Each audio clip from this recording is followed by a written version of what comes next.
ఈ పైసల లాలూచి లేదు. అందుకే నీట్గా కంపెనీ నడిచింది. వేలాది మంది కార్మికులకు అద్భుతమైన బోనస్లు ఇచ్చినాం. 30%, 35% బోనస్లు ఇచ్చినాం. సంస్థ బాగు కోసం ఆలోచించినాము. సంస్థను లాభాల్లోకి తీసుకొని పోయే ప్రయత్నం చేసినాం. వేల మంది కార్మికుల వాళ్ళని సంరక్షించడం, వాళ్ళకి ఇచ్చిన వాగ్దానాలు నెరవేర్చడమే లక్ష్యంగా మేము పనిచేసినాం. అందుకే ఆ రోజు సింగరేణి సంస్థలో ఏదైనా టెండర్ పిలిస్తే ఎస్టిమేటెడ్ వాల్యూ కంటే మైనస్లో పోయేది టెండర్. ఎస్టిమేటెడ్ వాల్యూ 100 రూపాయలు అయితే -10, -20 అంటే కాంపిటీషన్ ఉండేది. కాంట్రాక్టర్లు ఒకరితో ఒకరు పోటీపడి మైనస్లో బిడ్ చేసిన పరిస్థితి, దేశవ్యాప్తంగా కాంట్రాక్టర్లు పార్టిసిపేట్ చేసిన పరిస్థితి. వీళ్ళు సింగరేణిని ఒక బంగారు బాతులాగా చూసి దీనిలో ఎట్లా డబ్బులు సంపాదించాలని ఆలోచన చేసి ఒక కొత్త విధానం, ఒక కొత్త నిబంధన తీసుకొని వచ్చినారు. ఆ నిబంధన ఏందయ్యా అంటే, ఎందుకంటే సింగరేణి దక్షిణ భారతదేశంలోనే అతిపెద్ద కోల్ బ్లాక్, భారతదేశంలోనే అతిపెద్ద కోల్ బ్లాక్స్లో ఒకటి. అందుకే ఏం చేసినారు వీళ్ళు, చాలా ఆలోచన చేసి ఈ సృజన్ రెడ్డి అనేవాడు, ఆయనతో పాటు అక్కడ సింగరేణి సంబంధించిన అధికారులు, మరి ఇది బట్టి గారికి తెలిసి జరిగిందా తెలియక జరిగిందా, ముఖ్యమంత్రి గారికి అనుసరణలో జరిగిందా నాకు తెలియదు, కానీ ఈ సృజన్ రెడ్డి అనే వ్యక్తి మొత్తానికి ఒక కండిషన్ పెట్టించినాడు. ఏమని? ఖచ్చితంగా ఇప్పుడు ఉదాహరణకు మీరు తెలంగాణలో ఉన్నారు, ఎక్కడో జార్ఖండ్లో కోల్ బ్లాక్ ఉంది, మీకు కంపెనీ ఉంది, మీ కంపెనీకి అర్హతలు ఉన్నాయి, వాళ్ళు టెండర్ పిలిచారు, మీరు డైరెక్ట్గా ఆన్లైన్ టెండర్ వేయచ్చు. ఇవాళ రేపు మొత్తం ₹1,00,000 వరకు కూడా ఆన్లైన్ టెండరే కదా. ఇవాళ 1,00,000 దాటింది అంటే ఈ టెండర్, ఈ ప్రొక్యూర్మెంటు, ఈ టెండర్. అట్లాంటప్పుడు వేల కోట్లు, వందల కోట్లతో ముడిపడ్డ కోల్ బ్లాక్లలో వీళ్ళు ఎంత పనికిమాలిన నిబంధన పెట్టారంటే, మీరు బిడ్ చేయాలంటే, మీరు పార్టిసిపేట్ చేయాలంటే టెండర్లో మీరు ఇక్కడ బిడ్ వేయాలి అంటేనే మీరు సైటుకు స్వయంగా వచ్చి సైటు విజిట్ చేసినట్టు సర్టిఫికేట్ తీసుకోవాలి సింగరేణి దగ్గర అని పెట్టినారు. అంటే దీని ఉద్దేశం ఏంది? ప్రపంచంలో ఇప్పుడు ఆస్ట్రేలియా వాడు ఉంటాడు, అమెరికా వాడు ఉంటాడు, వాడు సింగరేణి బిడ్లో పార్టిసిపేట్ చేయాలంటే వాడు స్వయంగా రావాలా, వచ్చి సింగరేణి అధికారులను కాలు పట్టుకొని, వాళ్ళని వేలు పట్టుకొని బతిమలాడి ఆ సర్టిఫికేట్ తీసుకోవాలి సైట్ విజిట్ చేసినా అని. వీళ్ళు ఏం చేస్తున్నారు? సైట్ విజిట్కి రాగానే ఆ కంపెనీ పేరు, మేనేజింగ్ డైరెక్టర్ పేరు, CEO పేరు, ఫోన్ నంబరు అన్నీ రాసుకుంటున్నారు. రాసుకొని సుజన్ రెడ్డి స్వయంగా బెదిరిస్తున్నాడు ఫోన్ చేసి, నేను ముఖ్యమంత్రి బామ్మర్ది మాట్లాడుతున్నా, మీరు ఇందులో పాల్గొనొద్దు అని బెదిరిస్తున్నాడు. వినలేదనుకో, మేము వేస్తామా, మాకు సీనియారిటీ ఉందంటే వెంటనే ఏం చేస్తున్నారు, వాళ్ళకి సర్టిఫికేట్ ఇస్తలేరు.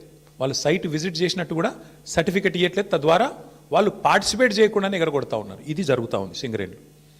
ఇప్పుడు నైనీ కోల్ బ్లాక్ ఏదైతే నిన్న బట్టి విక్రమార్క గారు రద్దు చేశారో, ఆ రద్దు వెనుక ఉన్నది కూడా వాటాల పంచాయతీ, మీకు తెలుసు.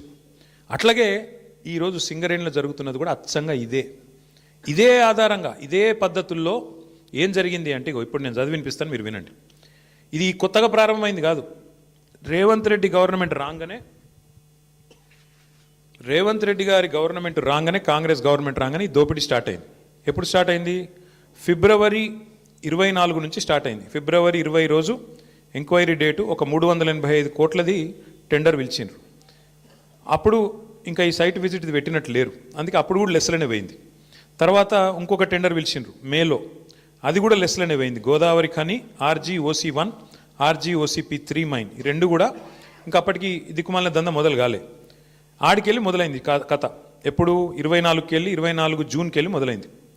ఫస్ట్ టెండర్ ఎప్పుడు స్టార్ట్ అయిందంటే, విక్రమ్ రెడ్డి అన్నట్టు ఆయన కాంట్రాక్టరు, తర్వాత సృజన్ రెడ్డి, దీక్షిత్ రావు, G వెంకటేశ్వర్ రెడ్డి, తర్వాత CH సుశాంత్, సుధీర్ హీరాలాల్ ధోలు, వీళ్ళందరూ కలిసి రింగ్ అయ్యి మొత్తానికి ఇప్పటికీ 7 టెండర్లు అన్నీ కూడా ఎక్సెస్ బేసిస్లో ఇదే సైట్ విజిట్ సర్టిఫికేషన్ అనే అడ్డమైన నిబంధన పట్టుకొని, అంటే కాంట్రాక్టర్ సైట్కు రావాలి, వస్తేనే సింగరేణి సర్టిఫికేట్ ఇస్తుంది.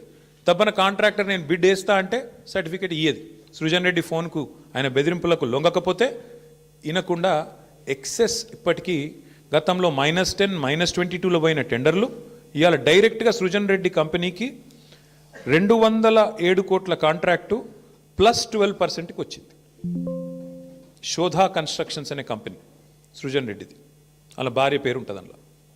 ఇది వాస్తవమా కాదా దయచేసి మీరు తెలుసుకోండి, కాపీ కూడా మీ అందరికీ ఇస్తాను, మీరు కూడా తెలుసుకోవచ్చు. అట్లాగే వీళ్ళందరూ ఇప్పుడు GVR, CH సుశాంత్, దీక్షిత్, ఇదంతా ఒక రింగు ముఠా. ఇది ఈ ముఠాకి నాయకుడు సృజన్ రెడ్డి, రేవంత్ రెడ్డి బావమర్ది, వీళ్ళందరూ కలిసి వేసిన రింగు టెండర్లు. ఇది నిన్న హరీష్ రావు గారు బయట పెట్టిండు. ఏమన్నాడు హరీష్ రావు గారు నిన్న? 9 ఒక్కటే రద్దు చేస్తే సరిపోదు బట్టి గారు, మరి నీకు తెలియకుండా జరుగుతున్నాయి ఇవన్నీ, ఇవి కూడా రద్దు చేస్తావా లేదా అన్నాడు. దాంతోనేంది ప్రభుత్వం లిక్కిపడ్డది.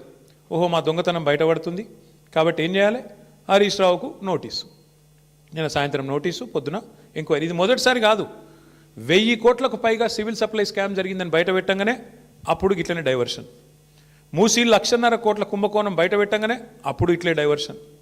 కొడంగల్లో అల్లుడు గారి ఆమ్యామ్య లగచర్ల భూములు కొట్టేస్తున్నాడు అల్లుడు గారి కోసం, ఆయన మ్యాక్స్ బిఎన్ అనే ఫార్మా కంపెనీ కోసం అనగానే అప్పుడు ఇట్లనే మా నరేందర్ రెడ్డిని తీసుకుపోయి 37 రోజులు జైల్లో పెట్టిండ్రు. ఆయనతో పాటు రైతులను జైల్లో పెట్టిండ్రు. తర్వాత విద్యుత్ కుంభకోణం, కాళేశ్వరం కమిషను, ఫోన్ ట్యాపింగు, గొర్రెల సాము, ఫార్ములా ఈ, మన్ను మశానం అని ఫోన్ ట్యాప్, మొత్తానికి 2 ఇయర్స్ టైంపాస్ వ్యవహారం తప్ప ఒక్కటంటే ఒక్కటి ఈరోజు వరకు రుజువు చేసింది లేదు, పీకింది లేదు. అయినా ఇంకోటి వీళ్ళు మర్చిపోతున్నారు, హరీష్ రావు గారు అంటే ఎవరు? హరీష్ రావు గారు మీ మొత్తం క్యాబినెట్నే అసెంబ్లీలోనే ఫుట్బాల్ ఆడుకున్నాడు కదా. మీకు సబ్జెక్ట్ రాదు, మీకు తెలియదు, పీకది. ఆయనతోనే అసెంబ్లీలోనే అందరి ముంగట్నే తిట్లు పడ్డారు మీరు. 8 మంది మంత్రులు దెబ్బలు పడ్డారు మీరు. అట్లాంటి ఆయన ఇయ్యాలన్నట 5-6 పోలీస్ అధికారుల మీద కూర్చోబెడితే ఏం ఫరక పడుతుంది? మీ మంత్రులనే ఫుట్బాల్ ఆడిండు, ఈ పోలీస్ అధికారులు ఎంత అండి నాకు అర్థం కాదు. చేయని తప్పుకు ఏదో పనికి మళ్ళీ కేసు పెట్టి ఇబ్బంది పెడతాం అనుకుంటే భయపడతామా? ఎవరు భయపడతారు? ఎందుకు భయపడతాము? అయినా సాక్షాత్తు సుప్రీంకోర్టు చెప్పింది కదా, ఫోన్ ట్యాపింగ్ కేసులో పసలేదు, ఏదో పనికిమాలిన కేసు అని కొట్టేస్తే సిగ్గులేదా రేవంత్ రెడ్డి? బుద్ధి జ్ఞానం ఉందా అసలు నీకు? ఇట్లా చేయొచ్చునా? ప్రభుత్వం నడపవయ్యా అంటే నీకు ఏమి చెప్పొచ్చినావు అధికారంలోకి? నువ్వు 6 గ్యారంటీలు అంటివి, తులం బంగారం ఇస్తా అంటివి.